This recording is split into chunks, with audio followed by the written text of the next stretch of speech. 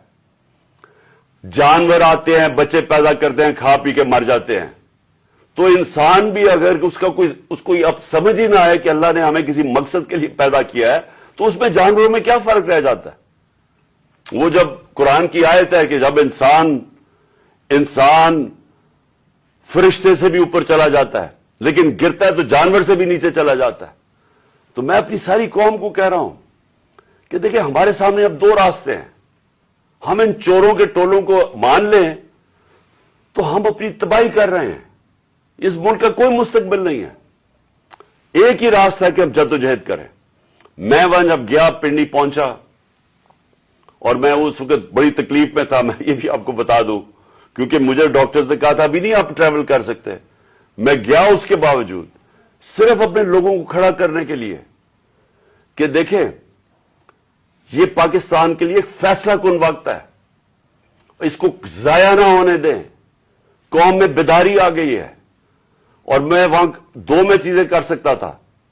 ہم وہاں دھرنا بھی دے سکتے تھے، لاکھوں لوگ تھے، ہم وہاں اسلام آباد کے اوپر بھی جا سکتے تھے، اتنے لوگ تھے، ہم اسلام آباد میں خون خرابہ ہونا تھا وہاں، اور کئی دفعہ لوگ چاہتے ہیں کہ خون خرابہ ہو، لاشیں گریں تاکہ وہ جناب ان کی تحریک اور اٹھ جائے۔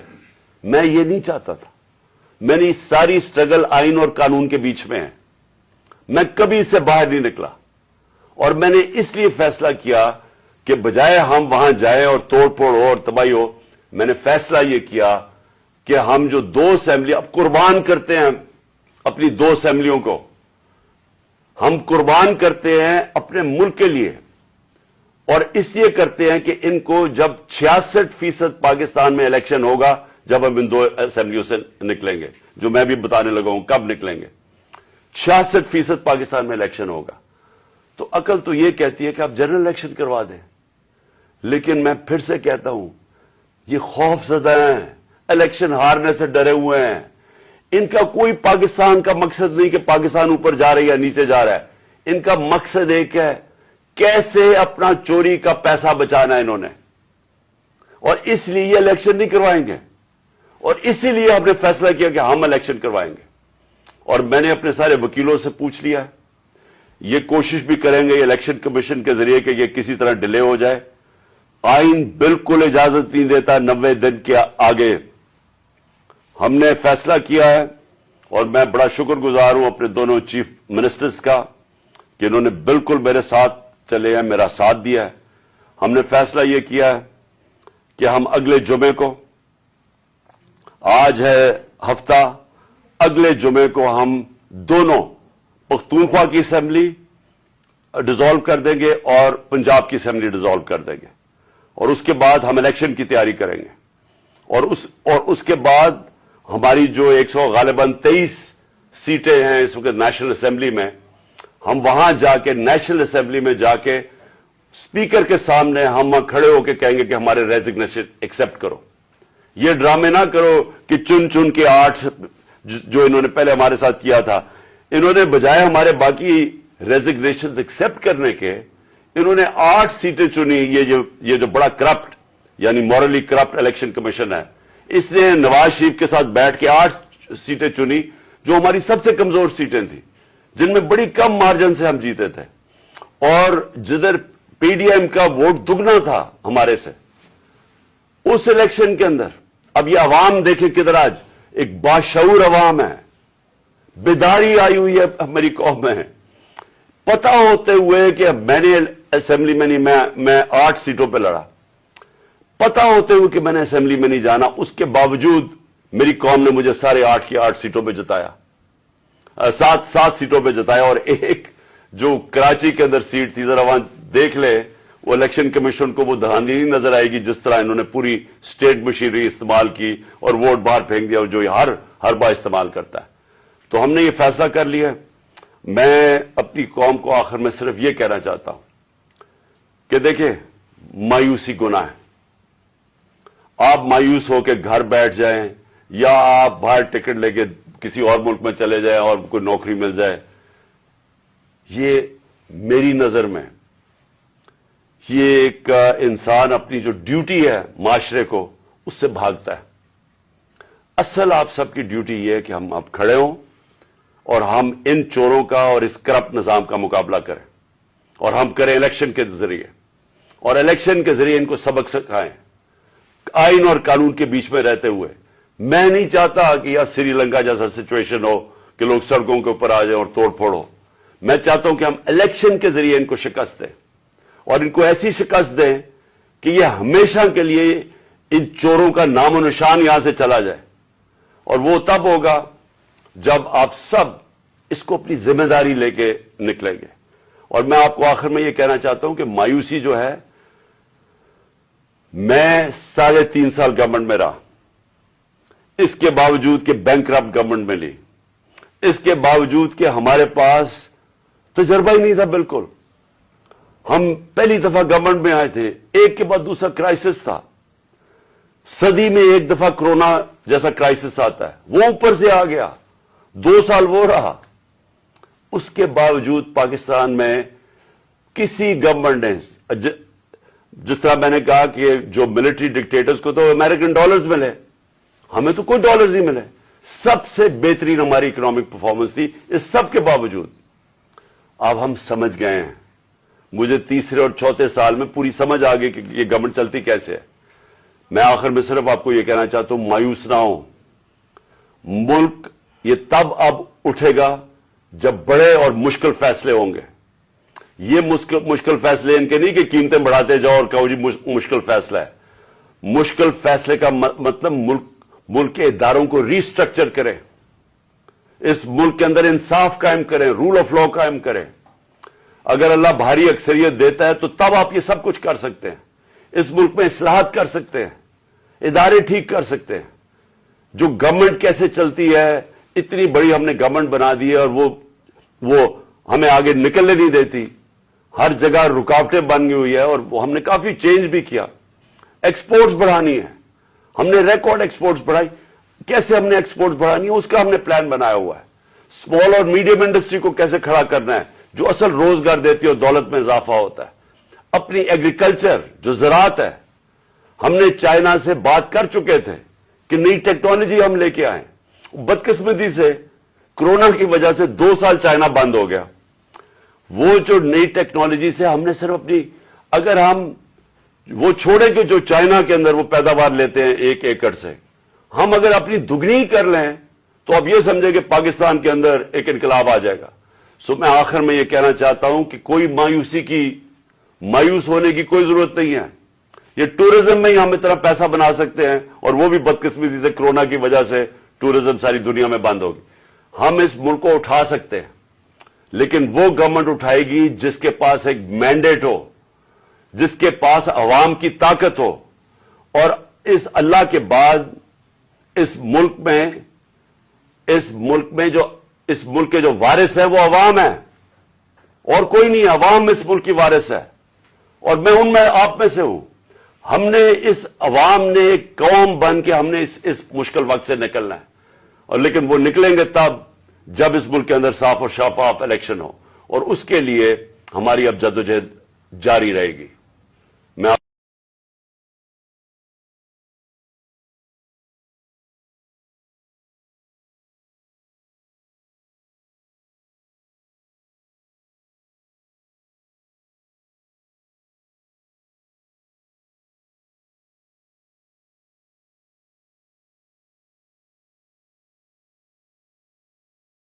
اس عوام نے ایک قوم بن کہ ہم نے اس مشکل وقت سے نکلنا ہے، اور لیکن وہ نکلیں گے تب جب اس ملک کے اندر صاف اور شفاف الیکشن ہو، اور اس کے لیے ہماری اب جدوجہد جاری رہے گی۔